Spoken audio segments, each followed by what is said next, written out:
family, and welcome back to Love and Grit. My name is Laia. I'm Justin. And I'm Rachel. And welcome to a special Philly sports edition of Love and Grit. Today we talk to two of our favorite folks from the local sports scene whose voices go far beyond. Tom McCarthy, of course, the voice of the Phillies, will join us to speak on life in and out of Citizens Bank Park. Also, Jazmine Smith, the sister who is leading the charge to diversify field hockey and lacrosse, will update us on how her girls are staying active on the field and in the community. So, let the games begin with our Philly Faves lightning round. I need you, Justin, and Rachel to harness all your Philly sports spirit and tell me the opposing team you love to hate. Yes, who is your top Philly sports nemesis? So let's just take off the table the Dallas Cowboys. No, but that's what I was going to say. And don't say That's fine. Well, here, how do you get to decide? I know. I'm just saying that, like, that's the obvious choice. Well, can I just say the reason that I made the Cowboys my choice is because I'm born in D.C. and bred in Philly, and both cities can't stand Yeah, both hate them. Cowboys. That's a deep hatred of the Yes. Rachel, go ahead. Well, first of all, I love everybody, so. Oh, here she go. Well, it's true. But if you were making me choose, I'm going to say when the Eagles won the Super Bowl. So I'm going to go with the Patriots. That was an amazing show of Philadelphia's strength. Mine is deep in time. 1993, Joe Carter and the Toronto Blue Jays. He hit a walk-off home run to beat the 93 Phils in the World Series. It just changed my life. Like, I was like, I can't believe we were this close and we lost. So that's my deep-rooted you love Philly sports He pain. is like traumatized. Like, we had a moment. That wasn't a lightning round. That was a moment. You bringing back like early Mary Lou Retton feelings for me. I'm like, yeah, but Mary Lou Retton at the Olympics and she won. Oh, the sharing circle. That's what we're going to call this from now on. And speaking of baseball, which of course seems like Justin's favorite sport, everybody's talking sports, especially with the anticipation of a comeback. So eyes are really on baseball, which is first up to bat, like for real. So let's check in with the man who knows everything about the Phillies because he is the voice. He is Tom McCarthy. So, Tom, the season should be beginning soon. What's it been like just waiting for some sort of answer of what was going to come? It's a great question. I think that we've had stops and starts over the last 3 months where when I left spring training, I thought, we're just going to be gone for 2 weeks. I mean, I think we all thought maybe we'd be shut down for 2 weeks. We never thought we'd be shut down for 3.5 months. There's been some anxiety just trying to figure out the whole schedule. Would we be able to go? And then you throw in the fact that they were negotiating so long. It really seemed like basketball and hockey kind of had everything all together. But the difference is that they're playing the end of their year. We haven't started our year, so the negotiations were a little more difficult. So that was a little nerve-wracking, and I have a son who plays professional baseball, and coupled with our season, his season was canceled. So his team is not playing, but his league has 6 teams that are playing, but his team is not one of them. It's really strange. And then I have another son who's our AAA broadcaster, and he's got nothing. So that was kind of hard, just trying to figure it all out. But as you guys all know, I mean, we've all had different speed bumps that we've hit over these last 3.5 months. And if ever you have to just roll with things when it comes to this stuff, now is the time. You kind of just got to roll with it and say, okay, let's move on to the next thing. So what happens with spring training and what does that whole setup look like now, taking another pivot? So the team has been up to what they're calling summer camp. That's what MLB's calling it. It's basically spring training 2.0. And that's happening at Citizens Bank Park, but it's also happening at FDR Park. We have 2 fields at FDR Park. One used to be Villanova's old baseball field. They have a new facility. And the other one is our Urban Youth Academy field, which is absolutely gorgeous. They're basically having spring training in preparation for the start of the new year, which will be July 23rd or 24th, depending on which team you are, here in Philadelphia. The only problem is that no fans can see it. Obviously. That's what I was going to ask. I was like, can you let like 10 people in a day? Because how often do they get to see spring training at home? Yeah, not yet. It would be great if they could, but the media is allowed there. to video some of it, really no conversations with players. A lot of it's going to be through Zoom, like we've all kind of learned how to use. It's part of our vernacular. And quickly, we actually had Zoom in our office just a couple months before, and we're like, what is this all about? All these cameras and stuff like this. Yeah, the sad part is none of us invested. I was like, man. I'm curious, is it basically all the players are getting tested? Because I'm just thinking to myself, even when you're running towards base and you got to be tagged, I mean, that's like contact. So everybody is just being tested on the daily? Not daily, but enough to adhere to the CDC guidelines and Major League Baseball's guidelines. There's a booklet that Major League Baseball sent out to all teams and all players. It's 113 pages in length, and it sort of outlines everything that players and coaches and front office staff goes through in order to be part of this. So there are 3 tiers. Tier 1 is the players and all clubhouse staff. Tier 2 are a number of front office people and also clubhouse staff. So they have access to the clubhouse. And then Tier 3, which is what we are as broadcasters and members of the media, we have no access to the clubhouse. We have no access to the players except through Zoom. So when we get to the ballpark each day, when the season does get underway, our temperature is taken and we have to fill out a questionnaire each day, letting them know whether we've been feverish, we've had a cold, anything exposed to anybody that has COVID-19. The players will be tested periodically, and so will the folks in the front office that are part of Tier 1 and Tier 2.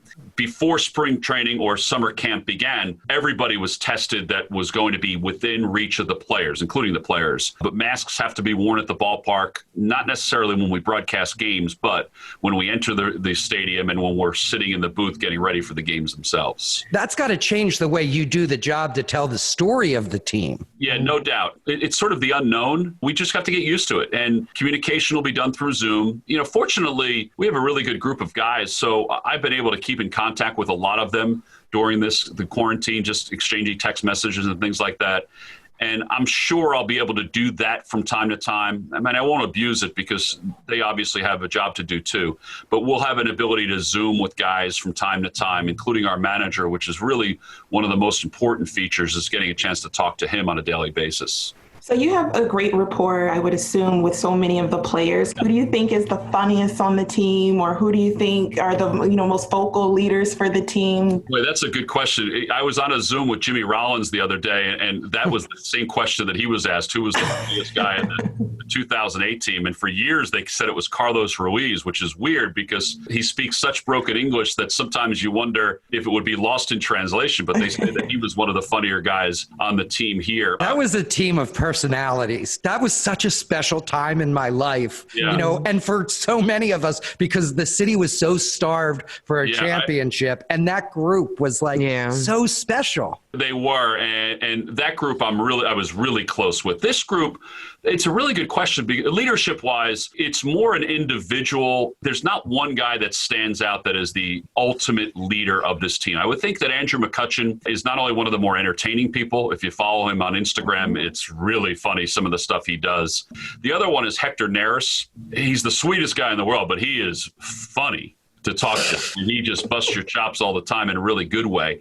But from a leadership standpoint, I would honestly have to say that this group has different quadrants of leadership, if that makes any sense. It's not one guy. And I think that's part of this generation more than anything else. But I think for this group, there's one guy that's in charge, that's the leader of the bullpen, that's Hector Neris. There's one guy that's in charge of the starting staff, that's Jake Arrieta. You know what I'm saying? So it's different quadrants that are sort of in charge of things. But that's a good thing, especially because if things are changing and as of right now, you don't have fans watching, at least not live there in person, you need people to be able to, hey guys, rally the troops basically and keep it going. Yeah, I agree with that. I think it's going to be, people ask me about the 60-game season, they ask about how it's going to play out. Is there going to be an asterisk next to it because it's only 60 games? I think it's the most important 60 games that anybody in baseball has had in a long time for a lot of reasons. Obviously, the pandemic is one thing, but all of the other social issues that have gone on over the last month or so, I think they're going to be brought to the light a little bit more from a sports standpoint.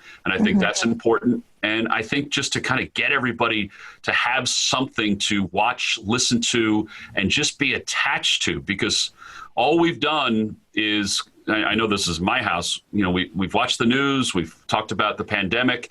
We've understood how important it is to do social distancing. There's different terms that we've learned over the last few years, but over the last few months. But I think that it feels like a few years. It does feel like a few years. But I know for myself, I've never watched NASCAR before. I watched NASCAR. Weeks. I watch golf, and I've watched it a lot. I watched women's soccer last weekend. I don't watch soccer. Right. I watched the women's soccer because that was their first weekend of games on CBS. So I watched it because I was looking for something live that I could attach myself to. So I think for baseball, basketball, and hockey, this next month is really important. I'm curious, Tom, do you have counterparts that you guys talk to? Like, do you have other announcers like in the like the Sixers announcer, and the Eagles? Do you guys talk about this like time and how things are different? Yeah, Ala Abdelnaby, who's the Sixers analyst on television, is one of my closest friends. He and I worked together for a long time on CBS. We've talked a lot over the last 3 months. He's also really good to talk to about different things politically and just in the news. Plus, if you want to talk soccer, he's a really big Manchester United fan, so you can bust his chops about the fact that they lost their Premier League championship a week or so ago. So that's kind of fun. But yeah, we have this radio roundtable that we have every week with our broadcasters. So Jim Jackson, who does the hockey, is also our pre and post game host, so he's on that. So we kind of keep in contact through that in a lot of ways, and we're all kind of going through the same kind of thing: withdrawal. But also sometimes boredom, and just trying to be as creative as possible to keep baseball in the news. Go ahead. Have you ever called a game without fans? That's what I was going to ask. Yeah, I have. We've done a couple simulated games during the course of this quarantine where we called video games, which is the weirdest thing in the world. But I've also called the Caribbean Series on the MLB Network. It was the first live event that was on the MLB Network some years ago. And we did it from the studios in Secaucus, even though the World Series was in Mexico. You won't go on the road. You will call the away games from Citizens Bank Park. Yeah, that is going to be weird. I want us to give you a soundtrack or something in the background. I think they're going to play crowd noise in our, to feed your energy as well. Yeah, I'm really loud. It's not that I try to be, it's just that I talk really loud. So I understand. They're going to hear us in the booth. I mean, on the field. There's just no way. Wait, that's funny. I'm sorry. Wait, I just really had to picture that because this is going to be the first time they can really hear you because there's no fans. They're going to hear us. I'm always throwing shade. Right? Goes again. I'm going to try to be. You have to do it the way you normally do it, so it's going to be loud. What should we, as fans, how should we prepare for the season to start? I think from a fan standpoint, it's going to look weird that there's nobody in the stands. I mean, it is. They've talked about putting cutouts of people in the stands. I don't know how that's going to look. People say it's crazy to do that. Again, I always tell people, who cares? If they want to do it, let them do it. The folks in Asia, they put stuffed animals in the which is kind of sounds right. Yeah. To me, I think that's the only part that's going to look weird. It might look weird that there's no high-fiving. I think it's like anything else. We're just going to get used to it. For us, it'll probably take 2 days, and we'll get used to calling it without anybody there. And the adjustments we've made over this period of time anyway. We've all had to be innovative. We talked about that earlier with, taking Zoom calls and what does your background look like outside versus inside. But the same is true where you use your iPad more, you may use your phone more. So maybe you're using those devices, but you're outside, at a park or you're on a trail and you're, grabbing a bite to eat, or you're at an outdoor establishment where you can have something to drink and you call it a day and you watch right there on your device. You find new ways to do it. People are going to be so happy to have live entertainment. I think so too. I think that people always say the new norm, the new this. I mean, it's going to be different. Everybody acknowledges that. It's going to be 20% different, 30% different, but there's still going to be a lot of it that is going to be exactly the same as what you're used to seeing. One of the things that they've talked about, and they're probably not going to do it this year, but there's going to be the opportunity to mic players so you can have conversations with. Dangerous. But it's fun. Yeah. there's new rules that they'll have implemented this year, including a designated hitter instead of the pitcher hitting. So I'm not a fan of that. But you know what? It is what it is. It's baseball, and I think we'll get used to whatever is happening on the field. It's just going to be nice to have it in the background. So are you hearing of anything like new technology that sports teams may be using, or even the Phillies, to help with some of these practices, gauging temperatures, or just to alert folks like, hey, watch your distance? Do you know anything about that? Yeah, so from a baseball standpoint, a lot of it's landscape. So the dugout is the normal size dugout, but they're stretching it. We have camera wells next to the dugout where camera operators usually are, or still photographers usually are. They will not be there. They're going to be down the right field line and the left field line. So that'll be the shot you'll see. So that will extend the dugout even longer. There are going to be more coaches there to say, hey, separate. All things we may not have thought about in our daily life, but we probably have tried to do over the last 3 months to make sure that, there's a gentleman in the grocery store that we're 6 feet away from. Well, there's another player that you have to be 6 feet away from. So our workout facility, it's beautiful. It's attached to the clubhouse. Well, they're going to have not only a workout facility there, but they're also going to have different workout facilities on the concourse. So let's say 3 players can go in the clubhouse to do their workouts, and then 3 can go on one part of the concourse, 3 can go on the other part of the concourse. So they're sort of separate. Remind us, Tom, how many on a baseball team again? Well, so there's 30 to start this year, but they have an ability to travel to have 60. So 30 to play, and then 30 are on sort of a taxi squad. The Phillies. Where are they coming from if they're not playing AAA ball? So they're going to be coming from everywhere. You're going to see players that were in AA before, that are top prospects, that are probably going to be part of the taxi squad. And it's twofold. They want them to continue to work out, but they also, in a short spurt, might want to utilize them for a 4 or 5 game series. So once the season starts, the extra players will go to Lehigh Valley to Coca-Cola Park, and that's where they will train unless the Phillies need them. So are there any players expected to sit out this year on the Phillies? You may see guys that are on the quote-unquote COVID list. So they've either tested positive for COVID-19 or they've been exposed to somebody that's tested positive. So they will be put on a list. It's kind of like the disabled list, where they have to test negative twice before they can come back and rejoin the team. There are a handful of major league players from other teams, Ian Desmond from the Rockies, Ryan Zimmerman and Joe Ross from the Nationals, and Mike Leake, who's a pitcher for the Diamondbacks, that have decided they do not want to play. To me, if they don't want to play, I think that we all have to be accepting of everybody. Yeah. Because they're like Ryan Zimmerman, who plays for the Nationals, wonderful player. His mom cannot be exposed to COVID-19 because she has illnesses that would cause her harm if she had this virus. So he's decided not to play because he doesn't want to expose her, his kids. Because that's a lot of trust. He has to trust at least 30 people. It's probably more than that because of the staff that travels with him. But you're right. See, I don't blame them for doing it. Financially, if he can do it, it's totally up to him. And I think that through all of this, we have to let people do what they feel most comfortable with. We can't judge anybody. If they don't feel comfortable being around this atmosphere right now, then it's okay. Yeah.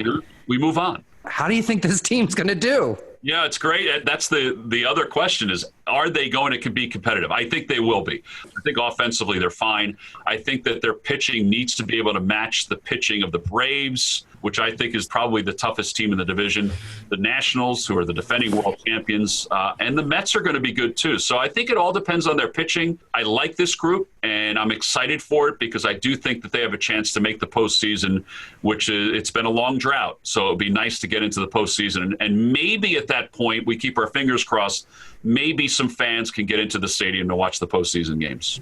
Tom, when you think of Love and Grit, the name of the podcast, what comes to mind when you think about our region? I think the love for, if you're talking from a sports standpoint, your love for your teams, there's no doubt about that. But there's always a grit from the city of Philadelphia and from the Delaware Valley that I don't think is matched by anybody around the country. I mean, there's a grit not only to live your daily life from a work standpoint, but also from a family standpoint. There's a lot to live up to when you work in the city of Philadelphia because there's a passion and there's an energy that it's really difficult to duplicate anywhere else I go. We'll be watching and listening because we have nothing else to do, and it's something to look forward to. Enjoy it. All right. Thanks, guys. For the last 18 years, Jasmine Smith has been the go-to person for Black and brown girls to not only find their way, but to excel in the fields of lacrosse and field hockey. Eyekonz Lacrosse and Field Hockey is not just a household name amongst Philly parents wanting to explore something different for their children. It is also recognized globally as a leader and disruptor in non-traditional sports. So please meet Madam Disruptor, aka Jasmine Smith, or as her girls call her, Coach Jazz. So it's ages 5 through 19. We have 14 schools that we're currently in the Philadelphia area where we program out of. So we do academic support. So we go in schools, we start field hockey and lacrosse teams, and then we have a tutoring establishment as well. So the girls are academically supported to make sure that when they do get scouted, that they're on the same timeline as their peers because they've caught up both academically and sports-wise. So we're really making sure that they're prepared. Because once we get them involved in a sport, I've had girls that I have helped get into college with playing less than a year and a half because of their athletic ability. We have 28 girls to date that have gone off to college to play field hockey and lacrosse from Division I to Division III. Wow. But there has been a lot of pushback with regards to our program. Unfortunately, we have not been fully supported. There has been systematic racism. What happens when those girls, those young ladies, get off the bus, Yes. off the team bus, and, they walk in, and that experience isn't always sunshine and roses. I know that. It's not. We had an incident last year where we were at one of our home fields at 33rd and Diamond. The opposing team was losing, and the parents were not happy. And it looked like a revolt from 1960 with the integration of Brown versus education. Wow. And the father was screaming profusely at the referee while the game was going on. And then he charged the field towards the referee and then towards the players, and then another father followed him. And so because of our curriculum, our girls knew what to do. What do you teach them? How to handle?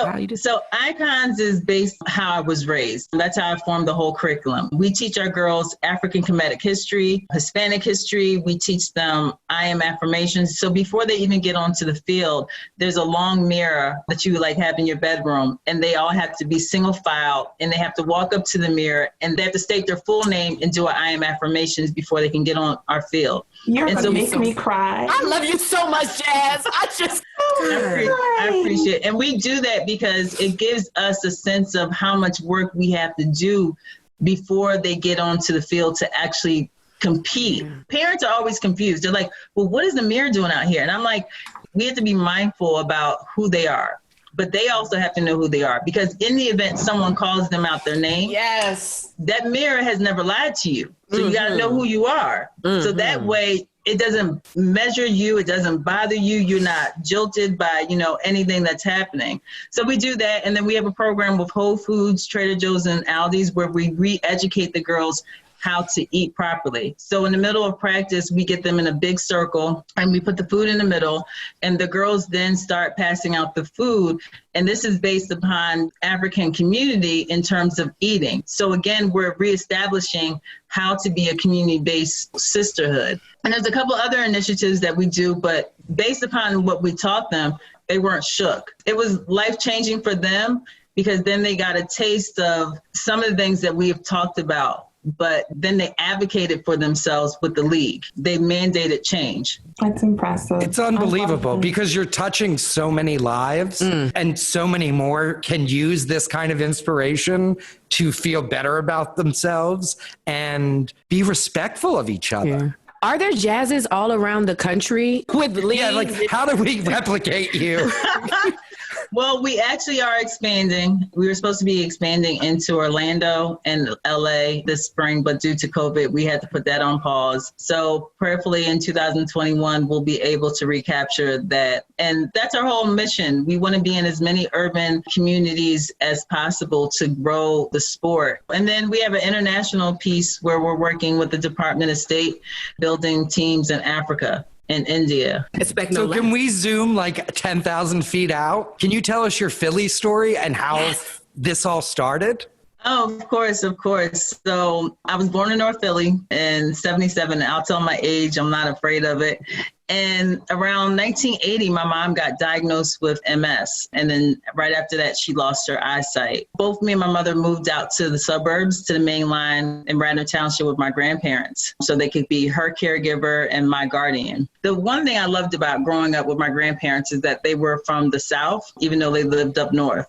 So a lot of the disciplines of community, family, love, really they imputed that into my life. So I was basically raised in Radnor. My grandfather is from South Carolina. He's Geechee Gullah. I don't know if you guys are. Hey, sorry, my grandmother was a Geechee. Yes. Yeah, he nicknamed me Geechee when I was 7 years old. And so Geechee Gullah people, they love outdoors. For him, it made sense to move out where he could be outside and just have the luxuries of the life that he wanted. And so by way of growing up in Radnor, the one thing that my grandfather really imposed from the Geechee Gullah environment, he was like, you're not going to be this disconnected Black girl that's raised in an affluent area that is predominantly white.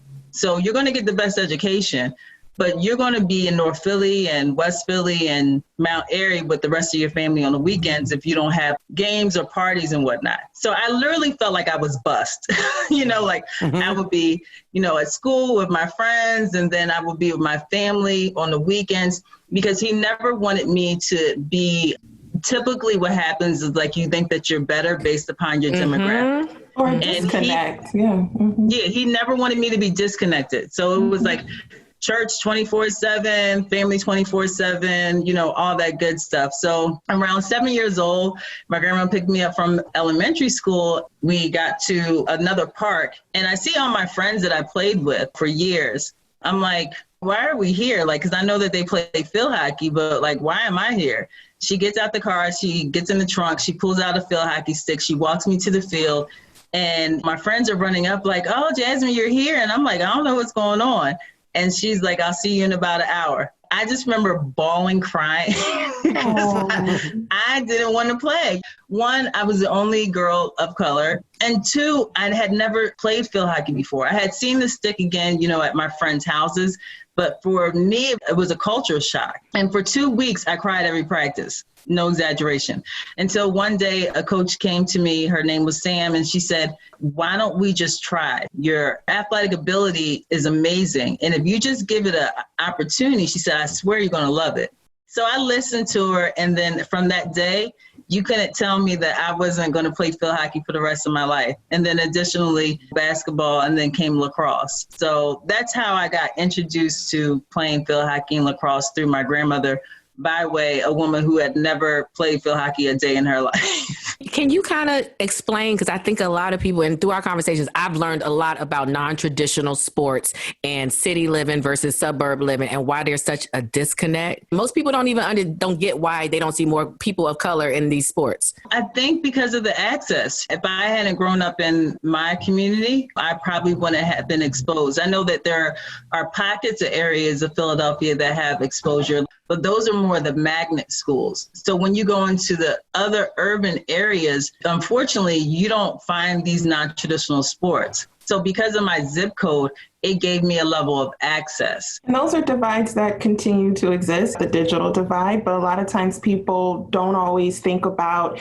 when it comes to just the structure of a school. And so not only the class sizes, but the design, whether or not you have a football field, a lacrosse field, tennis courts, a swimming pool. Right. So if you don't even have... All the equipment itself is expensive. And a lot of schools in the burbs, you have to have that registration fee as a student to participate. And there's so many other things that are involved that a lot of times people think it's simply, they're not interested, as opposed to being exposed to it. What is the typical cost for a kid to play these kind of sports? The average club lacrosse program or field hockey program for 6 to 8 weeks is between $1,500 to $3,500 per child. Oh, okay. And that's with equipment and everything? No. Oh, that's for registration for that league program. Oh, so equipment itself, like most lacrosse or field hockey sticks, run you between, the lesser grade would be like $60. The higher end would be like $200, $300. And then there's uniforms. What position are you playing? So then that right, goalies always. Oh, that's in the thousands. First of all, why did you decide that this needed to happen. You need to circle back, because I know you have worked for Kobe Bryant and his organization and did other things in your life and been in marketing, but why circle back and do this? So I worked for Kobe for a couple of years. He used to always joke with me. He went to Laura Mary and I went to Radnor, and his two sisters are my close friends. He used to be like, you're 6'1", who plays field hockey? It's always that Radnor stuff. Like, that was always the joke behind. But there was one personal conversation. My mom, MS, kind of like, there was concerns. I put it like that. And I knew that I needed to be back home to make that decision for her and my grandmother, who was her caretaker. And he said to me, he said, why don't you go back and do some coaching? So thought about it and then created Eyekonz with regards to growing the game for field hockey and lacrosse for African-American, Latino, and inner city kids. Started and then stopped, primarily for about maybe 5 years. And my Can I jump in real quick? What a phenomenal loss for our community, for the world, to lose Kobe Bryant. And we felt it at that moment, but it was really right before the pandemic started and Black Lives Matter. There's so much going on. Like, it took me a second when you were talking about him to remember, oh my God, he's not with us. We lost him. Yeah. But he got to see you. He got to see what you did. And obviously influenced your life. Yeah. Kobe instilled so much. I saw his work ethic. He would make all the family watch tapes of Jordan. Like, literally, I think I know every Jordan move there is to know man because of him. And he was notorious of, I am going to be the greatest. I'm going to out-train everyone. And that's exactly what he did. So I was able to then be up under that and then utilize that for my own fuel. Because he's like, you're going to get hit. People are going to try to prevent you, because even in the beginning of his career, there were many attempts that were preventing him from being the Mamba that we know. And so it was all pretty much the mindset of utilize everything that you've experienced for your greater good to excel. I came back home and utilized all those things, all those gems to my advantage. To Philly's advantage. Thank you. How did you evolve your organization into what it is today? Well, I'll tell you. So in 2013, we had a house fire. My mom was in it. She was in a coma for a month and a half. That woman's had a difficult life. She lost her sight. And you know what's crazy? It was all for me. It was all for me to be in this place for the girls now. Sacrifices. She made a big sacrifice. And she said that one day. I was going out to ESPN to do an interview with the producers in 2017. They were highlighting, different parts of my family, my story. And I said to her, well, Mom, what are you going to do when they interview you? And she said, I'm going to tell them the truth. And she's like, you train a child in a way that they should go and they shall never depart. That's biblical. And she said, Jazz, I sacrificed it all for you. And she said, I had a choice in this. She said, I could have fought this disease and prognosis. She said, and if I did that, she said, you would have never been raised by your grandparents. You would have never been in tune with the tools that they were supposed to provide you one-on-one. And you would have never grown up in the area that you were, and the level of empathy that you received from a young child to know about life experience. My sacrifice was for you. And that literally changed my whole perception in terms of like, why am I doing this? Not just because of her story, but because she did it so that I can then elevate other girls. That was 2013 and you started this in 2002. So yeah, I was going to ask you, what's that timeline and what type of obstacles did you face? Not necessarily personally, but just in trying to get this business established and the importance. And I'm sure you had pushback to think, can they play? Will they want to play? Like, what was that experience like for you? So when we revamped in 2013, it became very much grassroots. We had to scout, and then we went into schools that ordinarily did not have programming. That's a part of our 3-tier programs. And it was difficult in the beginning because, again, African Americans, Latinos, and especially inner city children are not abreast of lacrosse. All they see is a stick. And they're looking at you like, I'm not playing this. I'm going to do football, basketball, track, cheerleading, the norms. I utilize my tools when I worked for marketing to really put the word out here. This is what these sports can do for you. It can garner you access in a way that traditional sports can't. And if you trust my background and my history, I can then assist your children in ways that will really give you the opportunity that exists out there. So how can people support your organization? What can people people do? Where should they go? How do people get involved? We love as much support, volunteerism. You can go on our website, eyekonzsports.com. If I want to volunteer, do I get a cute skirt? Yeah. The girl, what's crazy? So the girls are like, half of the girls want to wear skirts and the other half are like, oh, we'll wear shorts. So yeah, I'm sure. Thanks so much for coming on and talking about this and your experience. And thank you for what you're doing. Yeah. And let's hope you get to spread your wings even more in the years to come. And we want to make sure more people know about this and how amazing it is. And the thing is, your mom changed your life. And because of that, you're able to change so many girls who are now women's lives. Yes. Yeah. I mean, today, honestly, you start them off playing sports, right? We have a quote in Eyekonz: we just don't teach them the game, we prepare them for life. And today was a demonstration of watching these girls become the advocates and the next leaders of this world that we're creating. So the girls formed a mini Eyekonz legal coalition inside of the lacrosse and field hockey teams. A group of them got together and said, we want to do something with regards to racial inequality and police brutality. And then we said, okay, well, we're going to do our own march. And then the girls in the last month, they've been working on reforms.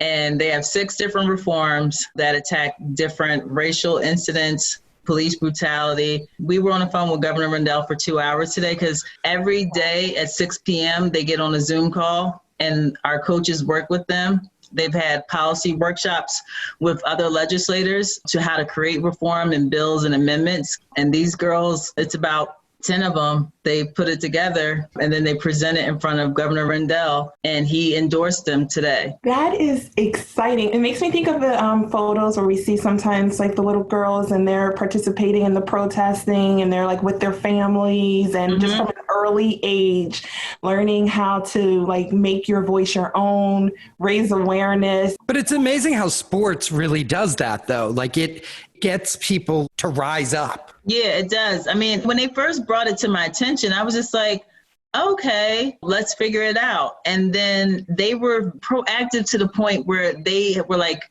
this is the Google Doc and send me the Google Doc. And I'm talking about middle school girls that were controlling the actual emails and sending information out and putting portals together and Zooms together. And I mean, they had statistical facts, laws and amendments to other bills. I would just sit back and I'm like, you all are geniuses. Like Governor Rendell said today, he's like, I need each one of you to run for office. He's like, I'm just so impressed. I don't even know how to really sum up the words. He's like, I thought that, it would be a couple sentences. We will talk about it, kind of filter. He said, you all have policies and laws and reforms that once we keep going through these processes, he's like, we're going to get this passed. And the fact that there was thoughtful action put behind all of those discussions, that's pretty cool. So everything that you just said, Justin, is true. My mom did this for me and, they're standing on my shoulders to do this for the world.